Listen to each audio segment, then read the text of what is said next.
Over the years, lots of words have been spilled like so much oil about Hideo Kojima's 2015 opus, Metal Gear Solid 5: The Phantom Pain. But there's one subject of relevance to the game I've rarely, if ever, seen properly addressed: the Iraq War. This video is almost certain to get demonetized, but I just have to get it out in some form. If necessary, to see the uncut version, please visit the Futura Sound Patreon page. Now, let's dive in.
Looks like he's alive.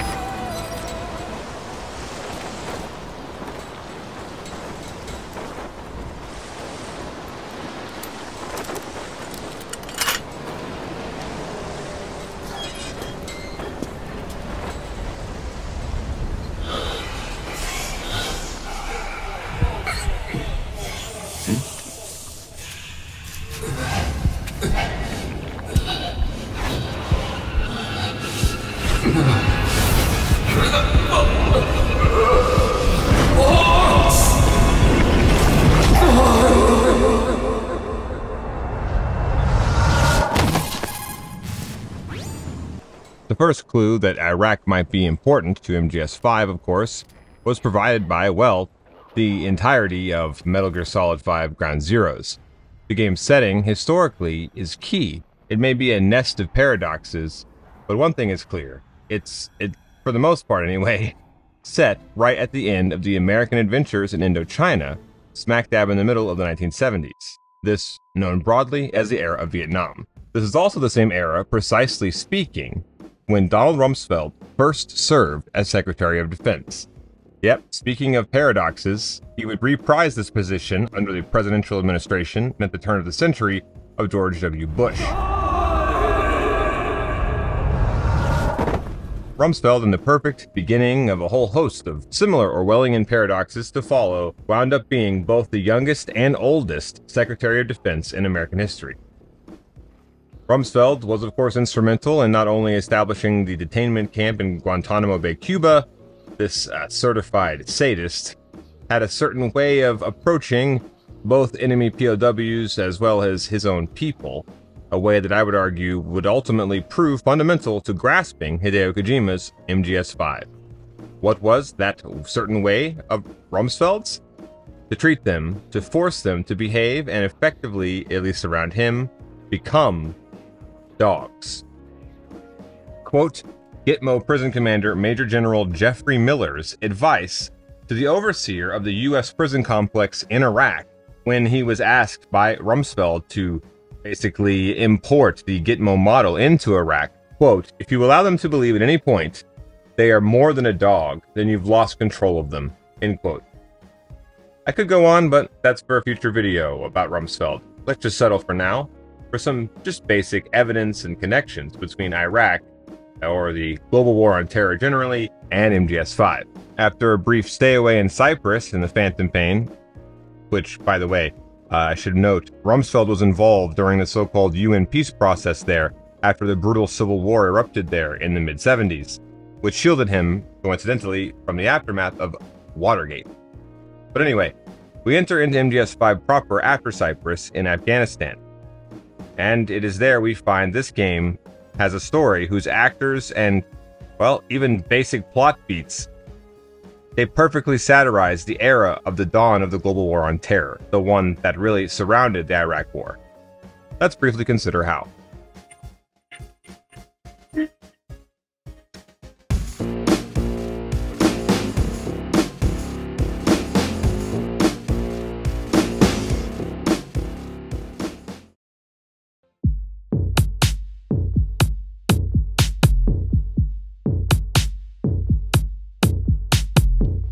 MGS5 opens its prologue chapter, Ground Zeroes, with the same thing it ostensibly ends the entire game with, an explicit nod to 9/11 and the birth of the so-called War on Terror.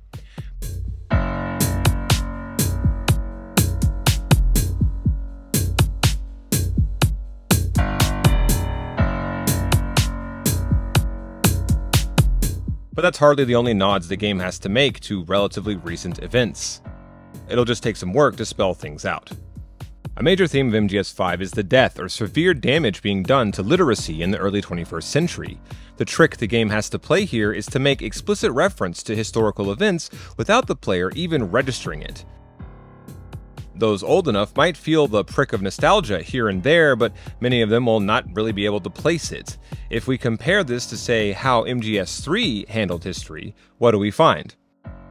Well, in a brilliant comment on the 21st century information age by way of its would-be Bible, George Orwell's 1984, the history-making events of the early 2000s just don't have the same staying power, same mythic or iconic immediacy as those of the early 60s. Apart from just the exponential growth of communication, this also has to do with what happened specifically in the aftermath of 9/11, and how many times the Matrix, so to speak, reset. The American people and the world with them were sold one dubious story after another, though only Americans actually, for the most part, believed these stories.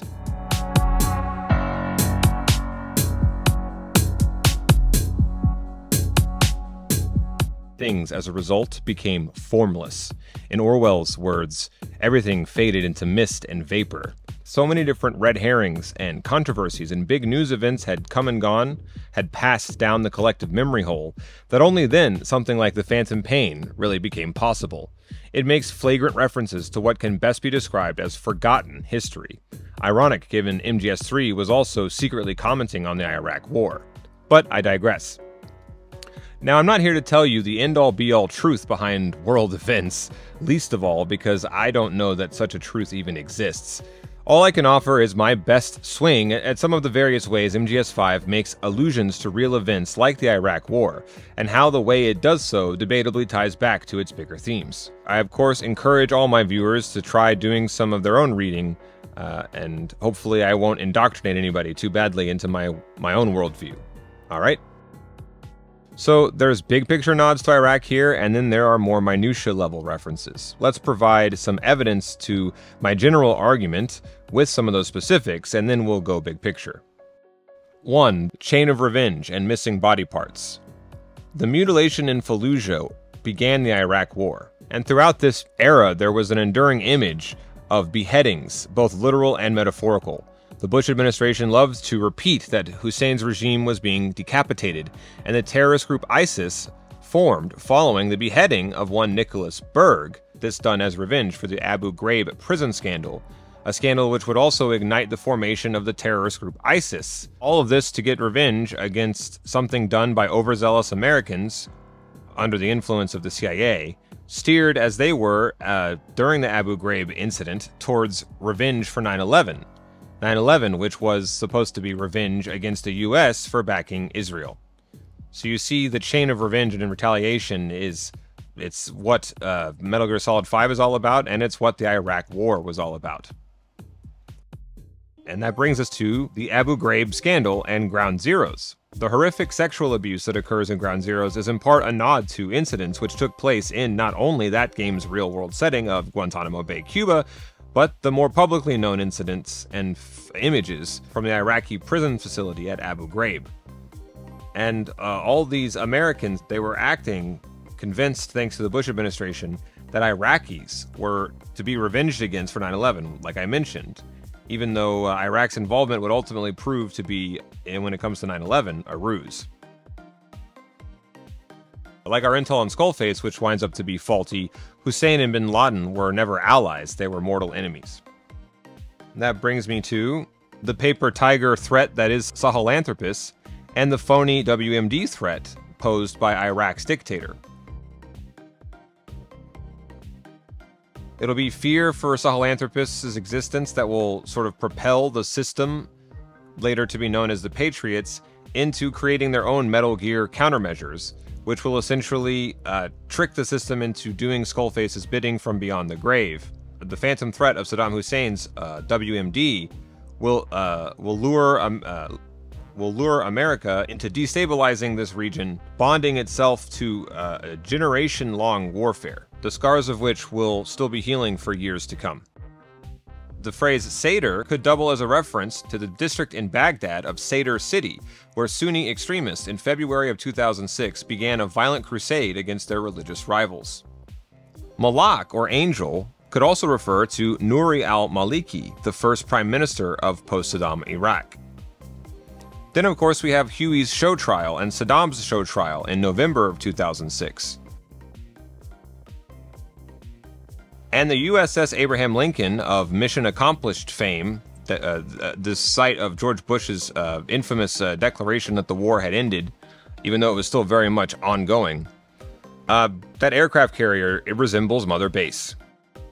MGS-5, The Phantom Pain, opens infamously in a Cypriot military hospital, the dividing borderline established by the UN in 1974, back when Cyprus broke apart from civil war, is known as the Green Line. This term originates with the formation of the State of Israel in 1949, roughly the same time that George Orwell was completing his novel, 1984.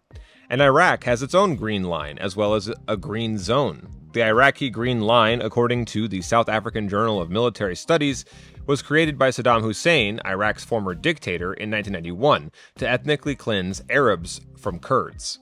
Everywhere, in other words, the Green Line is a term synonymous with ethnic segregation, or mandated purification. The Green Zone in Iraq, meanwhile, was the HQ of the not CFA, but CPA, Coalition Provisional Authority, the ones in charge during the occupation. But before moving on to some bigger picture things, let's consider for a second one of the most explicit nods from the game to the Iraq War, this time involving African yellowcake. Yes, that's right, I'm talking about Skullface's secret yellowcake logistics network out of Central Africa.